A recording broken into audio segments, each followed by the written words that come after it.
আপনারা দেখেছেন আজকে যে প্রধানমন্ত্রী ভোটের আগে হেফাজতের নেতাদের সাথে শুকরানা মাহফিল করে যখন তাদেরকে কথা দিয়েছিল দেশ চলবে মদিনা সনদ অনুযায়ী, এখন যখন দেশ মদিনা সনদ অনুযায়ী চলছে না তখন তাদের সাথে সরকারের নানা ধরনের বিরোধ হচ্ছে। এখন তারা সরকার এখন সেই হেফাজতের নেতাদেরকে দমন পীড়ন করছে, তাদের মধ্যে গ্রুপ দাঁড় করিয়ে দিচ্ছে, বিভাজন তৈরি করছে। আবার যখন নিরীহ ছাত্ররা, মাদ্রাসার ছাত্ররা যখন আন্দোলন করে প্রতিবাদ জানায় তখন তাদের উপরে লাঠিচার্জ করে। তো আমরা মাননীয় প্রধানমন্ত্রীকে বলতে চাই, বাংলাদেশ তো কোনো একেবারে ইরানের মতো তো কোনো ইসলামী বিপ্লবের দেশ না। আপনি প্রধানমন্ত্রী থাকা অবস্থায় কথা দিয়েছেন মদিনা সনদ অনুযায়ী দেশ চলবে। তো এখন আবার আপনার সরকার বিভিন্ন এমবাসি, বিভিন্ন আন্তর্জাতিক সংস্থাগুলোকে কেন মেসেজ দিচ্ছে যে বাংলাদেশে মৌলবাদের উত্থান হচ্ছে? এজন্যই আমি জুনায়েদ সাকি ভাইদের একটি প্রেস ক্লাবের একটি শাহবাগের একটি সমাবেশে বলেছিলাম, ধর্মভিত্তিক রাজনীতির ক্ষেত্রে কিংবা সাম্প্রদায়িকতার প্রশ্নে এই সরকার কনের ঘরের মাসি, বরের ঘরের পিসি। অর্থাৎ এই সরকার মুখে অসাম্প্রদায়িক চেতনার কথা বললেও তারাই ক্ষমতায় থাকার জন্য সাম্প্রদায়িকতার বিষ বাষ্প ছড়াচ্ছে সারা বাংলাদেশে। আজকে একজন মন্ত্রীর কাছ থেকে হুমকি শুনতে হয় যে ঘাড় মুটকে দেবেন। কত বড় হিংস্র হলে একজন উপমন্ত্রীর মুখ থেকে এ ধরনের কথা বের হতে পারে? আজকে মাদ্রাসা ছাত্রদেরকে কোন ধরনের তথ্য প্রমাণ ছাড়াই নির্বিচারে জঙ্গির তকমা দেওয়া হচ্ছে। সাধারণ মানুষকে যারা সরকারের বিরুদ্ধে প্রতিবাদ করছে, আজকে যারা আমরা রাজপথে আছি তাদেরকে জামাত শিবিরের এজেন্ট বানানো হচ্ছে, জামাত শিবির বানানো হচ্ছে। আজকের এই শহীদ মিনার থেকে কসম করে বলছি যে মাননীয় প্রধানমন্ত্রী, আপনি যদি প্রমাণ করতে পারেন আমরা জামাত শিবিরের এজেন্ডা নিয়ে রাজনীতি করি, আমরা জামাত শিবির সাথে নিয়ে রাজনীতি করি, আমরা রাজনীতি করবো না, এই সবার সাথে কথা দিলাম। কিন্তু আপনারা দীর্ঘদিন ক্ষমতায় থাকার জন্য বাংলাদেশকে একটি বিভাজিত সমাজে রূপান্তর করেছেন, বাংলাদেশকে একটি সাম্প্রদায়িকতার সংঘাতের দিকে ঠেলে দিচ্ছেন। সেই আপনাদের উদ্দেশ্য হাসিল করার জন্য যাকে তাকে ট্যাগ দিচ্ছেন, যার তার বিরুদ্ধে মামলা দিচ্ছেন। এই পথ থেকে যদি আপনারা সরে না আসেন আপনাদের পরিণতি ভয়াবহ হবে, কথা দিলাম। আপনারা জনগণের আস্থা নাই, প্রশাসনের আস্থা নাই। আজকে যে মাওলানা ভাসানীর দুটি বড় বড় এখানে ছবি রয়েছে, আমার ডান দিকের ছবিটা যে লেখা রয়েছে যে পিন্ডির জিঞ্জির ছিন্ন করেছি, দিল্লির দাসত্ব করতে নয়। কিন্তু আপনারা এটা অবগত আছেন যে বর্তমান সরকার দিল্লির দাসত্ব করেই ক্ষমতায় আছে। 2014 সালের নির্বাচন যখন পৃথিবীর কোন দেশ যখন গ্রহণ করেনি, অভিনন্দন জানায়নি, তখন ওই দিল্লির আরেক উগ্র সাম্প্রদায়িকতার দোসর সেই দিল্লির আপনার ভারতের প্রধানমন্ত্রী নরেন্দ্র মোদী বাংলাদেশে এসে শেখ হাসিনা সরকারকে সমর্থন দিয়ে গেছিল এবং বিশ্ব দরবারে লবিং তদবির করেছে। অথচ এই সরকার প্রতি মুহূর্তেই মুক্তিযুদ্ধের চেতনার দোহাই দিয়ে তারা নানা ধরনের অপশক্তির সাথে আঘাত করে ক্ষমতাকে দীর্ঘায়িত করার পথ রচনা করে যাচ্ছে। তারা আপনারা নিশ্চয়ই এই কথাগুলো অবগত আছেন। আজকে ছাত্রলীগ, যুবলীগ, স্বেচ্ছাসেবক লীগের নেতা কর্মীরা কি পরিমাণ বিপরীত হয়েছে আপনারা দেখেছেন। যার তার বিরুদ্ধে যখন তখন যেখানে সেখানে হামলা করছে। 5 জন মানুষ চা খেতে যাচ্ছে, সেখানে বলছে তারা নাকি নাশকতার প্ল্যান করছে। আজকে বিএনপি একটি বড় রাজনৈতিক দল বিরোধী দলের নেতা কর্মীদের বিরুদ্ধে বেধার্থে মামলা দিচ্ছে অন্যায়ভাবে, কোনো এভিডেন্স নাই। এইভাবে তারা একটা ক্ষমতায় থাকার ফন্দি ফিকির করছে এবং আমাদেরকে রাজনৈতিক ভাবে বিভাজিত তারা করে রেখেছে। আজকে স্বাধীনতার 49 বছরেও শুনতে হয় যে দেশে স্বাধীনতার সপক্ষের শক্তি এবং বিপক্ষের শক্তি। আপনারা এখানে যারা আছেন আপনারা বলেন যে এই 49 যার 71-এ জন্ম হয়েছে, এই 49 বছরে যে প্রজন্মটা বেড়ে উঠেছে তাদের মধ্যে স্বাধীনতা বিরোধী চিন্তা ভাবনা কিভাবে বেড়ে ওঠে? শুধুমাত্র সেই দিল্লির ছড়িয়ে দেওয়া ইস্যুতেই তারা আজকে বাংলাদেশকে বিভাজিত করার জন্যই সাম্প্রদায়িকতার নানা ধরনের অপশক্তিকে প্রমোট করছে, নানা ধরনের অপসংস্কৃতির সাথে আঘাত করছে এবং এই দিল্লির গোলামি করার জন্য দিল্লির বিরুদ্ধে কোনো কথা বলছে না। আজকে আমাদের সীমান্তে পাখির মতো লাশ পড়ছে এবং আমরা অত্যন্ত উদ্বেগের সঙ্গে লক্ষ্য করেছি বিএনপির একজন নেতা কিছুদিন আগে বলেছেন যে বিএনপিও নাকি ভারতের উপরে ডিপেন্ড করছে ক্ষমতায় থাকার জন্য, তারা ভারতের বিরুদ্ধে কথা বলছে না। তিক্ত হলেও কথাটি সত্য যে আমাদের দেশের অধিকাংশ রাজনৈতিক দল ভারতের প্রভুত্বের বিরুদ্ধে, ভারতের দাসত্বের বিরুদ্ধে তারা কথা বলতে চায় না। আমরা আজকে এই প্রজন্মকে বলতে চাই, ভারত, পাকিস্তান, আমেরিকা, চীন নয়, যারাই বাংলাদেশের স্বার্থ নিয়ে ছিনিমিনি খেলবে, যারাই বাংলাদেশকে একটি উগ্রতার দিকে ঠেলে দেবে, যারাই বাংলাদেশকে একটি সাম্প্রদায়িক রাষ্ট্র বানাতে চাবে, যারাই বাংলাদেশকে একটি ব্যর্থ রাষ্ট্র বানাতে চাইবে, তাদের বিরুদ্ধে আমাদেরকে ঐক্যবদ্ধভাবে লড়াই সংগ্রাম করতে হবে। এবং মাওলানা ভাসানী সেরকম একজন নেতা ছিল, যিনি বিভিন্ন সংকটে নেতৃত্ব দিয়েছেন, বিভিন্ন অপশক্তির বিরুদ্ধে সবসময় সোচ্চার ছিলেন। আমরা আজকের এই গণতন্ত্রহীন বাংলাদেশে যখন সমগ্র জাতি একটি দুর্বিষহ সময় পার করছে, সেই সময় আমরা খুঁজে পেয়েছি আমাদের জীবন্ত ভাসানী আমাদের ডক্টর জাফরুল্লাহ চৌধুরীকে। আমরা তাই আজকের প্রজন্মকে বলতে চাই, হামলা মামলা যতই হোক আপনারা ভীতু সন্তুষ্ট হবেন না। আজকের এই সমাবেশের মেসেজ সারা বাংলাদেশের আনাচে কানাচে ছড়িয়ে দেন এবং ইনশাল্লাহ আমরা আশা করি আজকে যে রাষ্ট্র সংস্কারের দাবিতে আমরা যে বিভিন্ন সংগঠন এখানে একত্রিত হয়েছি, আমাদের সেই পথ চলা সামনের দিনগুলোতে বাংলাদেশকে নতুন পথের দিশা এনে দেবে। এবং আমাদের এই সংগ্রাম জনগণের স্বাধীনতার যে মুক্তিযুদ্ধের যে মূল মন্ত্র ছিল, সাম্য, মানবিক মর্যাদা, সামাজিক সুবিচার নিশ্চিত করা, সেই কাঙ্ক্ষিত বাংলাদেশকে এনে দেবে। এবং সরকারের প্রতি একটা কথাই বলতে চাই, আপনাদের চতুর্দিকে পালাবার পথ বন্ধ হয়ে যাচ্ছে। টাকা পয়সা ইউরোপ আমেরিকাতে রাখবেন।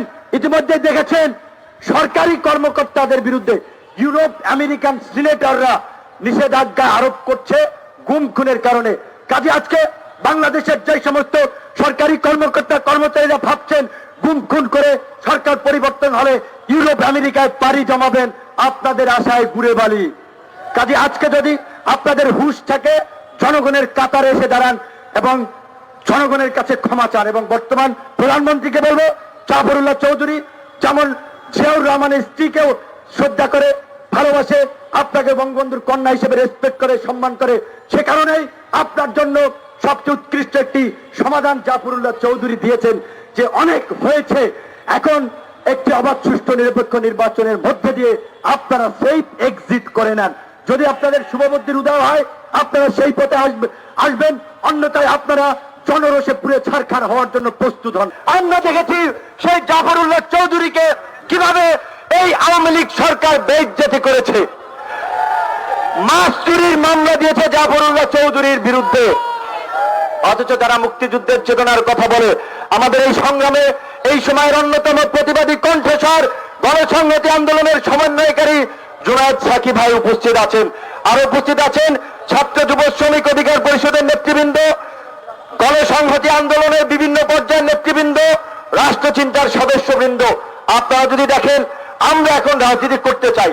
আমরা বলছি, আমরা তরুণরা 18 সালে যেভাবে কোটা সংস্কার আন্দোলনে নেমেছিলাম, নিরাপদ সড়ক আন্দোলনের জন্য নেমেছিলাম, আমরা আজকে বাংলাদেশকে নতুন ভাবে বিনির্মাণ করতে রাষ্ট্র সংস্কারে নামতে চাই। কারণ এই 49 বছরেও আমাদের পূর্বসূরীরা এই রাষ্ট্রকে গড়তে পারে নাই। আমরা খুবই সৌভাগ্যবান, আমরা এখন মুক্তিযুদ্ধের প্রজন্মকে আমাদের সাথে পাচ্ছি। আমাদের সাথে এখনো বসে আছেন অসংখ্য বীর মুক্তিযোদ্ধা। কিছুক্ষণ আগেই আমাদের সামনে বক্তব্য রেখেছেন, কথা বলেছেন, গুলি যদি খেতে হয় আগে সামনে থেকে খাবেন বীর মুক্তিযোদ্ধা মুজিবুর রহমান ভাই।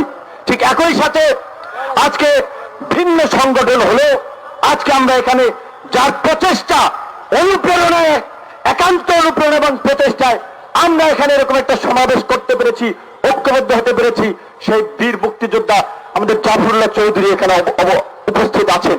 আপনারা জানেন তিনি নানা ধরনের শারীরিক জটিলতায় ভুগছেন, কখনো কখনো বক্তব্য দিতে গিয়ে অসুস্থ হয়ে পড়েন, কিন্তু তারপরেও তিনি সারা বাংলাদেশের অলিতে গলিতে ছুটে বেড়াচ্ছেন। আমাদের অন্যতম দাবি যে বর্তমানের যে অগণতান্ত্রিক সরকার দেশে যে ফাঁসিবাদী শাসন ব্যবস্থা কায়েম করে গণতন্ত্রকে ধ্বংস করেছে, সেটি ফিরিয়ে আনার জন্য একটি অবাধ, সুষ্ঠু, নিরপেক্ষ নির্বাচন দিতে হবে। তার আগে এই অবৈধ সরকারকে, ভারতের গোলাম সরকারকে পদত্যাগ করতে হবে। আজকে যদি নির্বাচন হয়, জাফরুল্লাহ চৌধুরী কি এমপি মন্ত্রী হবেন? হবেন না। আজকে যদি নির্বাচন হয়, আমরা যদি নির্বাচনে অংশ নিতে, আমাদের ছাত্র নেতাদের অনেকেরই বয়স 25 হয় নাই, অংশ নিতে পারবো কিনা জানি না। জুনায়েদ সাকিবের ছোট সংগঠন, কিন্তু প্রতিবাদের দিক থেকে তারা অগ্রভাগী থাকেন। রাষ্ট্রচিন্তা, তারা রাষ্ট্র কাঠামো মেরামতে কাজ করছেন। ওইভাবে মূল ধারার কোন রাজনৈতিক দল নয়। তারপর আমরা একত্রিত হয়েছি কেন? কারণ আমরা উপলব্ধি করতে পেরেছি এই বাংলাদেশ যেদিকে যাচ্ছে, এই অবৈধ ভোটারবিহীন সরকার বাংলাদেশকে একটি সংঘাতের দিকে নিয়ে যাচ্ছে। আপনারা দেখেছেন আজকে যে প্রধানমন্ত্রী ভোটের আগে হেফাজতের নেতাদের সাথে সকালা মাহফিল করে যখন তাদেরকে কথা দিয়েছিল দেশ চলবে মদিনা সনদ অনুযায়ী, এখন যখন দেশ মদিনা সনদ অনুযায়ী চলছে না, তখন তাদের সাথে সরকারের নানা ধরনের বিরোধ হচ্ছে। এখন তারা সরকার এখন সেই হেফাজতের নেতাদেরকে দমন পীড়ন করছে, তাদের মধ্যে গ্রুপ দাঁড় করিয়ে দিচ্ছে, বিভাজন তৈরি করছে। আবার যখন নিরীহ ছাত্র, আমার দেশের ছাত্ররা যখন আন্দোলন করে প্রতিবাদ জানায়, তখন তাদের উপরে লাঠিচার্জ করে। তো আমরা মাননীয় প্রধানমন্ত্রীকে বলতে চাই, বাংলাদেশ তো কোনো একেবারে ইরানের মতো তো কোনো ইসলামী বিপ্লবের দেশ না। আপনি প্রধানমন্ত্রী থাকা অবস্থায় কথা দিয়েছেন মদিনা সনদ অনুযায়ী দেশ চলবে। তো এখন আবার আপনার সরকার বিভিন্ন এমবাসি, বিভিন্ন আন্তর্জাতিক সংস্থাগুলোকে কেন মেসেজ দিচ্ছে যে বাংলাদেশে মৌলবাদের উত্থান হচ্ছে? এজন্যই আমি জুনায়েদ সাকিব ভাইদের একটি প্রেস ক্লাবে একটি শাহবাগের একটি সমাবেশে বলেছিলাম, ধর্মভিত্তিক রাজনীতির ক্ষেত্রে কিংবা সাম্প্রদায়িকতার প্রশ্নে এই সরকার কনের ঘরের মাসি, বরের ঘরের পিসি। অর্থাৎ এই সরকার মুখে অসাম্প্রদায়িক চেতনার কথা বললেও তারাই ক্ষমতায় থাকার জন্য সাম্প্রদায়িকতার বিষ বাষ্প ছড়াচ্ছে সারা বাংলাদেশে। আজকে একজন মন্ত্রীর কাছ থেকে হুমকি শুনতে হয় যে ঘাড় মুটকে দেবেন। কত বড় হিংস হলে একজন উপমন্ত্রীর মুখ থেকে এ ধরনের কথা বের হতে পারে? আজকে মাদ্রাসা ছাত্রদেরকে কোন ধরনের তথ্য প্রমাণ ছাড়াই নির্বিচারে জঙ্গির তকমা দেওয়া হচ্ছে। সাধারণ মানুষকে যারা সরকারের বিরুদ্ধে প্রতিবাদ করছে, আজকে যারা আমরা রাজপথে আছি, তাদেরকে জামাত শিবিরের এজেন্ট বানানো হচ্ছে, জামাত শিবির বানানো হচ্ছে। আজকের এই শহীদ মিনার থেকে কসম করে বলছি যে মাননীয় প্রধানমন্ত্রী, আপনি যদি প্রমাণ করতে পারেন আমরা জামাত শিবিরের এজেন্ডা নিয়ে রাজনীতি করি, আমরা জামাত শিবিরের সাথে নিয়ে রাজনীতি করি, আমরা রাজনীতি করবো না, এই সবার সাথে কথা দিলাম। কিন্তু আপনারা দীর্ঘদিন ক্ষমতায় থাকার জন্য বাংলাদেশকে একটি বিভাজিত সমাজে রূপান্তর করেছেন, বাংলাদেশকে একটি সাম্প্রদায়িকতার সংঘাতের দিকে ঠেলে দিচ্ছেন। সেই আপনাদের উদ্দেশ্য হাসিল করার জন্য যাকে তাকে ট্যাগ দিচ্ছেন, যার তার বিরুদ্ধে মামলা দিচ্ছেন। এই পথ থেকে যদি আপনারা সরে না আসেন, আপনাদের পরিণতি ভয়াবহ হবে, কথা দিলাম। আপনারা জনগণের আস্থা নাই, প্রশাসনের আস্থা নাই। আজকে যে মাওলানা ভাসানীর দুটি বড় বড় এখানে ছবি রয়েছে, আমার ডান দিকের ছবিতে যে লেখা রয়েছে যে পিন্ডির জিঞ্জির ছিন্ন করেছি, দিল্লির দাসত্ব করতে নয়। কিন্তু আপনারা এটা অবগত আছেন যে বর্তমান সরকার দিল্লির দাসত্ব করেই ক্ষমতায় আছে। 2014 সালের নির্বাচন যখন পৃথিবীর কোন দেশ যখন গ্রহণ করেনি, অভিনন্দন জানায়নি, তখন ওই দিল্লির আরেক উগ্র সাম্প্রদায়িকতার দোসর সেই দিল্লির আপনার ভারতের প্রধানমন্ত্রী নরেন্দ্র মোদী বাংলাদেশে এসে শেখ হাসিনা সরকারকে সমর্থন দিয়ে গেছিল এবং বিশ্ব দরবারে লবিং তদবির করেছে। অথচ এই সরকার প্রতি মুহূর্তেই মুক্তিযুদ্ধের চেতনার দোহাই দিয়ে তারা নানা ধরনের অপশক্তির সাথে আঘাত করে ক্ষমতাকে দীর্ঘায়িত করার পথ রচনা করে যাচ্ছে তারা।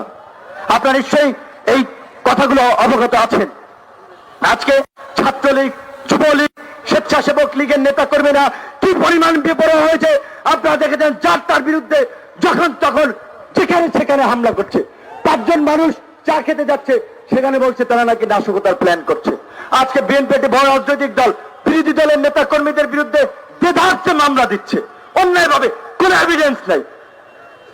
এইভাবে তারা একটা ক্ষমতায় থাকার ফন্দি ফিকির করছে এবং আমাদেরকে রাজনৈতিক ভাবে বিভাজিত তারা করে রেখেছে।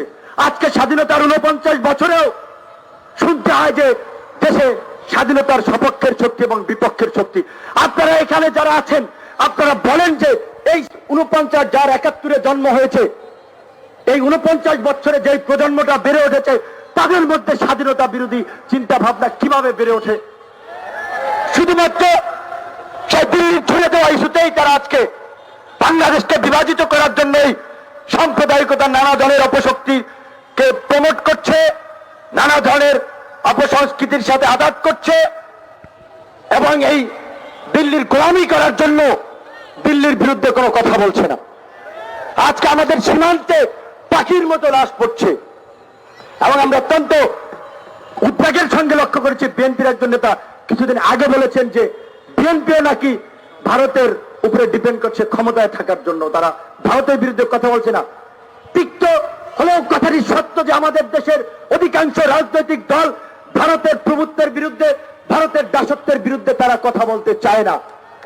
আমরা আজকে এই প্রজন্মকে বলতে চাই, ভারত, পাকিস্তান, আমেরিকা, চীন নয়, যারাই বাংলাদেশের স্বার্থ নিয়ে ছিনিমিনি খেলবে, যারাই বাংলাদেশকে একটি উগ্রতার দিকে ঠেলে দেবে, যারাই বাংলাদেশকে একটি সাম্প্রদায়িক রাষ্ট্র বানাতে চাবে, যারাই বাংলাদেশকে একটি ব্যর্থ রাষ্ট্র বানাতে চাইবে, তাদের বিরুদ্ধে আমাদেরকে ঐক্যবদ্ধভাবে লড়াই সংগ্রাম করতে হবে। এবং মাওলানা ভাসানী সেরকম একজন নেতা ছিল, যিনি বিভিন্ন সংকটে নেতৃত্ব দিয়েছেন, বিভিন্ন অপশক্তির বিরুদ্ধে সবসময় সোচ্চার ছিলেন। আমরা আজকের এই গণতন্ত্রহীন বাংলাদেশে যখন সমগ্র জাতি একটি দুর্বিষহ সময় পার করছে, সেই সময় আমরা খুঁজে পেয়েছি আমাদের জীবন্ত ভাসানী আমাদের ডক্টর জাফরুল্লাহ চৌধুরীকে। আমরা তাই আজকের প্রজন্মকে বলতে চাই, হামলা মামলা যতই হোক আপনারা ভীতু সন্তুষ্ট হবেন না। আজকের এই সমাবেশের মেসেজ সারা বাংলাদেশের আনাচে কানাচে ছড়িয়ে দেন এবং ইনশাল্লাহ আমরা আশা করি আজকে যে রাষ্ট্র সংস্কারের দাবিতে আমরা যে বিভিন্ন সংগঠন এখানে একত্রিত হয়েছি, আমাদের সেই পথ চলা সামনের দিনগুলোতে বাংলাদেশকে নতুন পথের দিশা এনে দেবে এবং আমাদের এই সংগ্রাম জনগণের স্বাধীনতার যে মুক্তিযুদ্ধের যে মূল মন্ত্র ছিল সাম্য, মানবিক মর্যাদা, সামাজিক সুবিচার নিশ্চিত করা, সেই কাঙ্ক্ষিত বাংলাদেশকে এনে দেবে। এবং সরকারের প্রতি একটা কথাই বলতে চাই, আপনাদের চতুর্দিকে পালাবার পথ বন্ধ হয়ে যাচ্ছে। টাকা পয়সা ইউরোপ আমেরিকাতে রাখবেন। ইতিমধ্যে দেখেছেন সরকারি কর্মকর্তাদের বিরুদ্ধে ইউরোপ আমেরিকান সিনেটররা নিষেধাজ্ঞা আরোপ করছে গুম খুনের কারণে। কাজে আজকে বাংলাদেশের যে সমস্ত সরকারি কর্মকর্তা কর্মচারীরা ভাবছেন গুম খুন করে সরকার পরিবর্তন হলে ইউরোপ আমেরিকায় পাড়ি জমাবেন, আপনাদের আশায় ঘুরে বালি। কাজে আজকে যদি আপনাদের হুঁশ থাকে, জনগণের কাতারে এসে দাঁড়ান এবং জনগণের কাছে ক্ষমা চান। এবং বর্তমান প্রধানমন্ত্রীকে বলবো, জাফরুল্লাহ চৌধুরী যেমন জিয়াউর রহমানের স্ত্রীকেও শ্রদ্ধা করে, ভালোবাসে, আপনাকে বঙ্গবন্ধুর কন্যা হিসেবে রেসপেক্ট করে, সম্মান করে, সে কারণেই আপনার জন্য সবচেয়ে উৎকৃষ্ট একটি সমাধান জাফরুল্লাহ চৌধুরী দিয়েছেন যে অনেক হয়েছে, এখন একটি অবাধ, সুষ্ঠু, নিরপেক্ষ নির্বাচনের মধ্যে দিয়ে আপনারা সেফ এক্সিট করে নেন। যদি আপনাদের শুভবুদ্ধির উদয় হয় আপনারা সেই পথে আসবেন, অন্যথায় আপনারা জনরোষে পুড়ে ছারখার হওয়ার জন্য প্রস্তুত হন। আমরা দেখেছি সেই জাফরুল্লাহ চৌধুরীকে কিভাবে এই আওয়ামী লীগ সরকার বেইজ্জতি করেছে। মাছ চুরির মামলা দিয়েছে জাফরুল্লাহ চৌধুরীর বিরুদ্ধে, অথচ যারা মুক্তিযুদ্ধের চেতনার কথা বলে, আমাদের এই সংগ্রামে এই সময়ের অন্যতম প্রতিবাদী কণ্ঠস্বর গণসংহতি আন্দোলনের সমন্বয়কারী জুনায়েদ সাকি ভাই উপস্থিত আছেন। আর উপস্থিত আছেন ছাত্র যুব শ্রমিক অধিকার পরিষদের নেতৃবৃন্দ, গণসংহতি আন্দোলনের বিভিন্ন পর্যায়ের নেতৃবৃন্দ, রাষ্ট্রচিন্তার সদস্যবৃন্দ। আপনারা যদি দেখেন, আমরা এখন রাজনীতি করতে চাই। আমরা বলছি, আমরা তরুণরা 18 সালে যেভাবে কোটা সংস্কার আন্দোলনে নেমেছিলাম, নিরাপদ সড়ক আন্দোলনের জন্য নেমেছিলাম, আমরা আজকে বাংলাদেশকে নতুন ভাবে বিনির্মাণ করতে রাষ্ট্র সংস্কারে নামতে চাই। কারণ এই 49 বছরেও আমাদের পূর্বসূরীরা এই রাষ্ট্রকে গড়তে পারে নাই। আমরা খুবই সৌভাগ্যবান, আমরা এখন মুক্তিযুদ্ধের প্রজন্মকে আমাদের সাথে পাচ্ছি। আমাদের সাথে এখনো বসে আছেন অসংখ্য বীর মুক্তিযোদ্ধা। কিছুক্ষণ আগেই আমাদের সামনে বক্তব্য রেখেছেন, কথা বলেছেন, গুলি যদি খেতে হয় আগে সামনে থেকে খাবেন বীর মুক্তিযোদ্ধা মুজিবুর রহমান ভাই। ঠিক একই সাথে আজকে ভিন্ন সংগঠন হলো, আজকে আমরা এখানে যার প্রচেষ্টা, অনুপ্রেরণায়, একান্ত অনুপ্রেরণা এবং প্রচেষ্টায় আমরা এখানে এরকম একটা সমাবেশ করতে পেরেছি, ঐক্যবদ্ধ হতে পেরেছি, সেই বীর মুক্তিযোদ্ধা আমাদের জাফরুল্লাহ চৌধুরী এখানে উপস্থিত আছেন। আপনারা জানেন তিনি নানা ধরনের শারীরিক জটিলতায় ভুগছেন, কখনো কখনো বক্তব্য দিতে গিয়ে অসুস্থ হয়ে পড়েন, কিন্তু তারপরেও তিনি সারা বাংলাদেশের অলিতে গলিতে ছুটে বেড়াচ্ছেন। আমাদের অন্যতম দাবি যে বর্তমানের যে অগণতান্ত্রিক সরকার দেশে যে ফাঁসিবাদী শাসন ব্যবস্থা কায়েম করে গণতন্ত্রকে ধ্বংস করেছে, সেটি ফিরিয়ে আনার জন্য একটি অবাধ সুষ্ঠু নিরপেক্ষ নির্বাচন দিতে হবে। তার আগে এই অবৈধ সরকারকে, ভারতের গোলাম সরকারকে পদত্যাগ করতে হবে। আজকে যদি নির্বাচন হয়, জাফরুল্লাহ চৌধুরী কি এমপি মন্ত্রী হবেন? হবেন না। আজকে যদি নির্বাচন হয়, আমরা যদি নির্বাচনে অংশ নিতে, আমাদের ছাত্র নেতাদের অনেকেরই বয়স 25 হয় নাই, অংশ নিতে পারবো কিনা জানি না। জুনায়েদ সাকিবের ছোট সংগঠন, কিন্তু প্রতিবাদের দিক থেকে তারা অগ্রভাগী থাকেন। রাষ্ট্রচিন্তা, তারা রাষ্ট্র কাঠামো মেরামতে কাজ করছেন। এইভাবে মূল ধারার কোন রাজনৈতিক দল নয়। তারপর আমরা একত্রিত হয়েছি কেন? কারণ আমরা উপলব্ধি করতে পেরেছি এই বাংলাদেশ যেদিকে যাচ্ছে, এই অবৈধ ভোটারবিহীন সরকার বাংলাদেশকে একটি সংঘাতের দিকে নিয়ে যাচ্ছে। আপনারা দেখেছেন আজকে যে প্রধানমন্ত্রী ভোটের আগে হেফাজতের নেতাদের সাথে শুকরানা মাহফিল করে যখন তাদেরকে কথা দিয়েছিল দেশ চলবে মদিনা সনদ অনুযায়ী, এখন যখন দেশ মদিনা সনদ অনুযায়ী চলছে না, তখন তাদের সাথে সরকারের নানা ধরনের বিরোধ হচ্ছে। এখন তারা সরকার এখন সেই হেফাজতের নেতাদেরকে দমন পীড়ন করছে, তাদের মধ্যে গ্রুপ দাঁড় করিয়ে দিচ্ছে, বিভাজন তৈরি করছে। আবার যখন নিরীহ ছাত্র, আমার দেশের ছাত্ররা যখন আন্দোলন করে প্রতিবাদ জানায়, তখন তাদের উপরে লাঠিচার্জ করে। তো আমরা মাননীয় প্রধানমন্ত্রীকে বলতে চাই, বাংলাদেশ তো কোনো একেবারে ইরানের মতো তো কোনো ইসলামী বিপ্লবের দেশ না।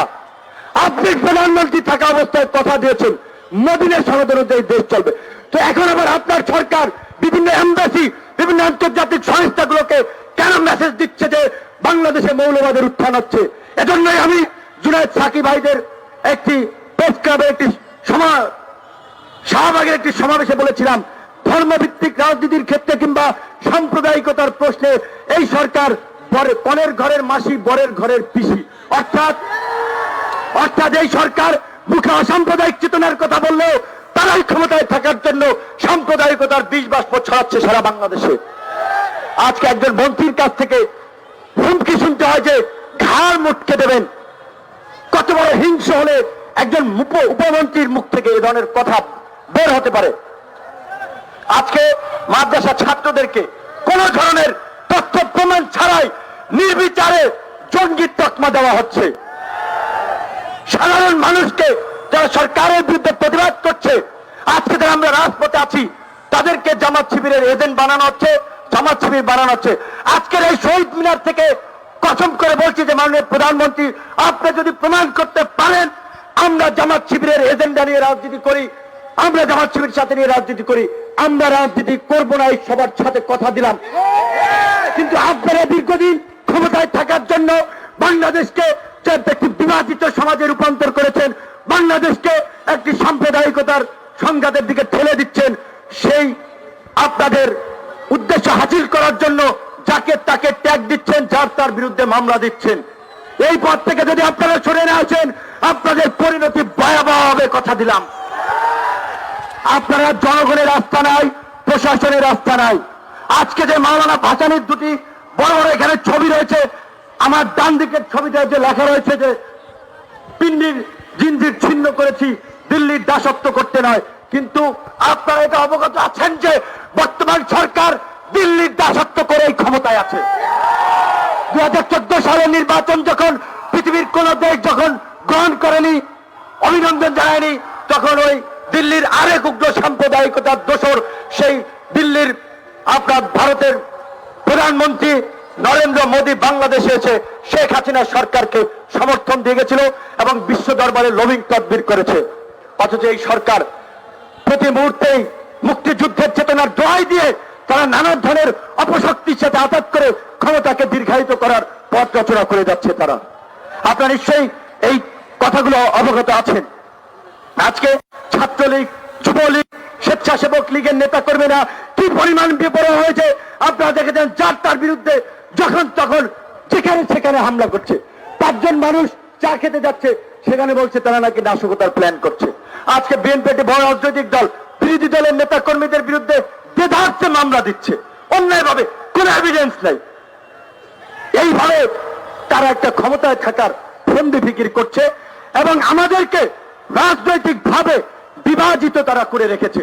আজকে স্বাধীনতার 49 বছরেও শুনতে হয় যে দেশে স্বাধীনতার সপক্ষের শক্তি এবং বিপক্ষের শক্তি।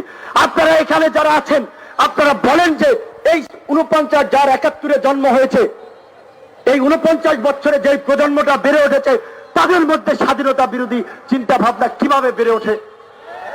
শুধুমাত্র সেই দিল্লির ছুড়ে দেওয়া ইস্যুতেই তারা আজকে বাংলাদেশকে বিভাজিত করার জন্যই সাম্প্রদায়িকতার নানা ধরনের অপশক্তিকে প্রমোট করছে, নানা ধরনের অপসংস্কৃতির সাথে আঘাত করছে এবং এই দিল্লির গোলামি করার জন্য দিল্লির বিরুদ্ধে কোনো কথা বলছে না।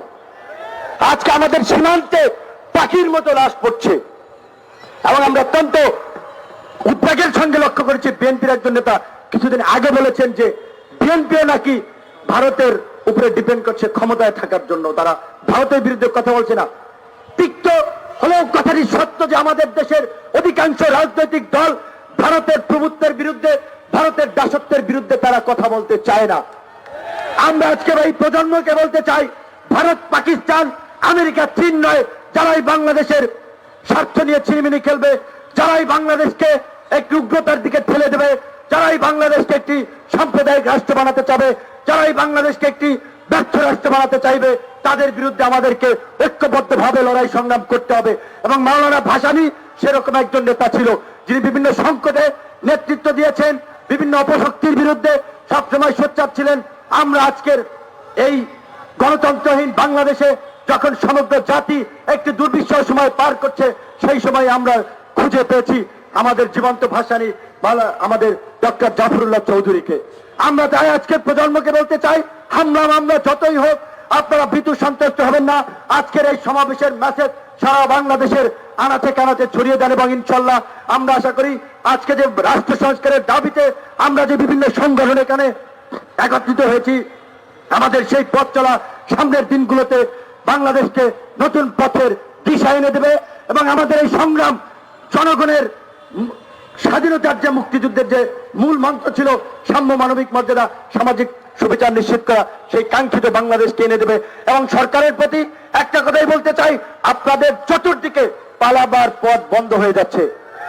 টাকা পয়সা ইউরোপ আমেরিকাতে রাখবেন। ইতিমধ্যে দেখেছেন সরকারি কর্মকর্তাদের বিরুদ্ধে ইউরোপ আমেরিকান সিনেটররা নিষেধাজ্ঞা আরোপ করছে গুম খুনের কারণে। কাজে আজকে বাংলাদেশের যে সমস্ত সরকারি কর্মকর্তা কর্মচারীরা ভাবছেন গুম খুন করে সরকার পরিবর্তন হলে ইউরোপ আমেরিকায় পাড়ি জমাবেন, আপনাদের আশায় গুড়ে বালি।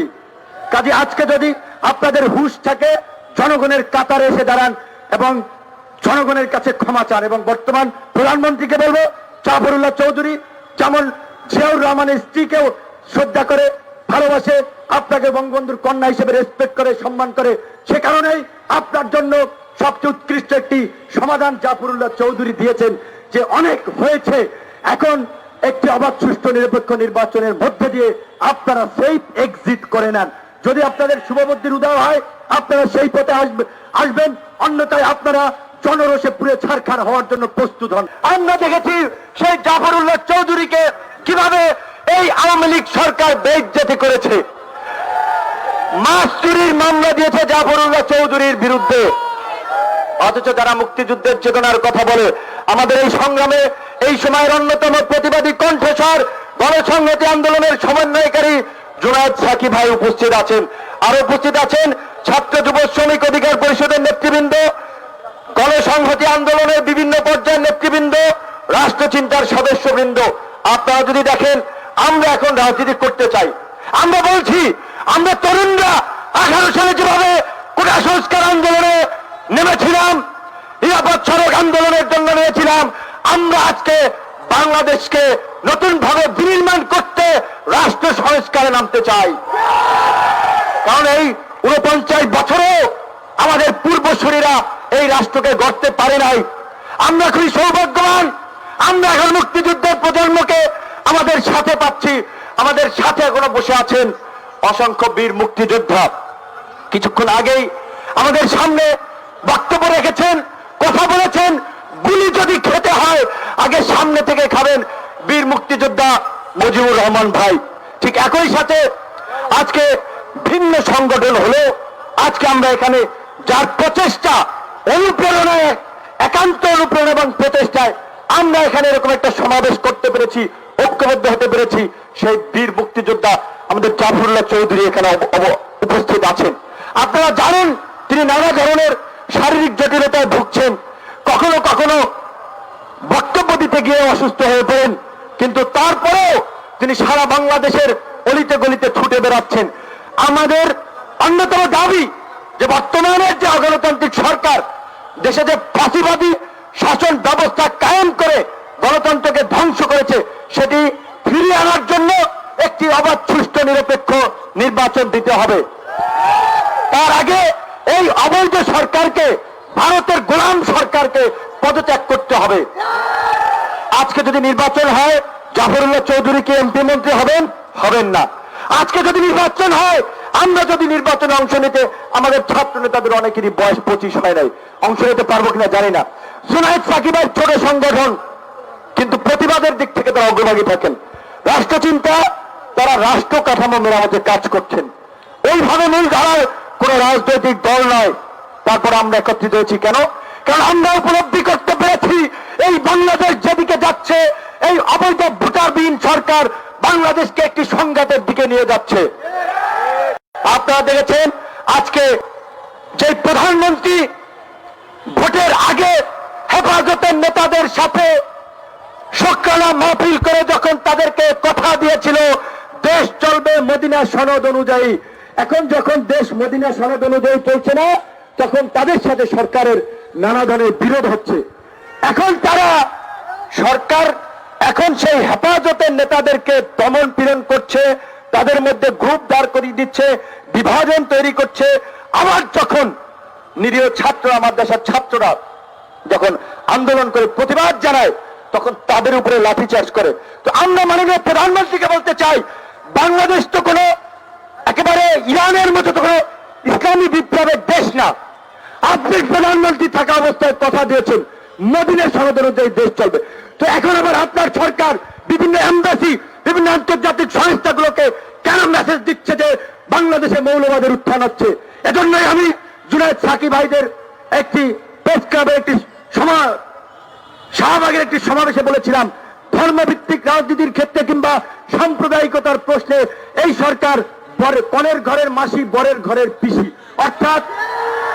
অর্থাৎ এই সরকার মুখে অসাম্প্রদায়িক চেতনার কথা বললেও তারাই ক্ষমতায় থাকার জন্য সাম্প্রদায়িকতার বীজ বাষ্প ছড়াচ্ছে সারা বাংলাদেশে। আজকে একজন মন্ত্রীর কাছ থেকে হুমকি শুনতে হয় যে ঘাড় মুটকে দেবেন।